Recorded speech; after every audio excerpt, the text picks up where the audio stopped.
ডাক্তারে দেখাইছেন এই দিব্যজ্যোতি পোদ্দার? হ্যাঁ হ্যাঁ, কত টাকা নিছে?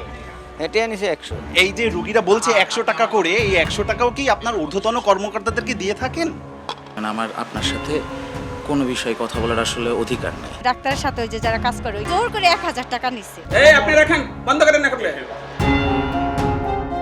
অভিযোগ, সরকারি হাসপাতালে ভিজিট ছাড়া রোগী দেখা হয় না। হাসপাতালে বসেই ব্যক্তিগত চেম্বার করেন বরিশালের বিভিন্ন উপজেলা স্বাস্থ্য কমপ্লেক্সের অনেক চিকিৎসক। সত্যতা যাচাইয়ে হিজলা উপজেলা স্বাস্থ্য কমপ্লেক্সে সময় সংবাদ।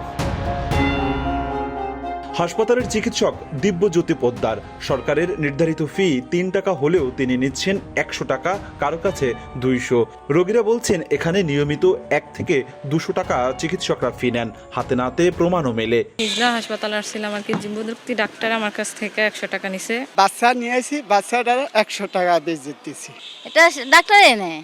তবে এ নিয়ে ঊর্ধ্বতনের অনুমতি ছাড়া কথা বলতে নারাজ ডাক্তার দিব্যজ্যোতি পোদ্দার। তাৎক্ষণিক বরিশালের বিভাগীয় স্বাস্থ্য কর্মকর্তাকে মুঠোফোনে প্রশ্ন করলে জানান, হাসপাতালে বসে ভিজিট নেয়ার কোনো বিধান নেই। এই বিষয়ে বক্তব্য দেবার অধিকার একটি উপজেলায় শুধুমাত্র একজন উপজেলা স্বাস্থ্য এবং পরিবার পরিকল্পনা কর্মকর্তা রয়েছে।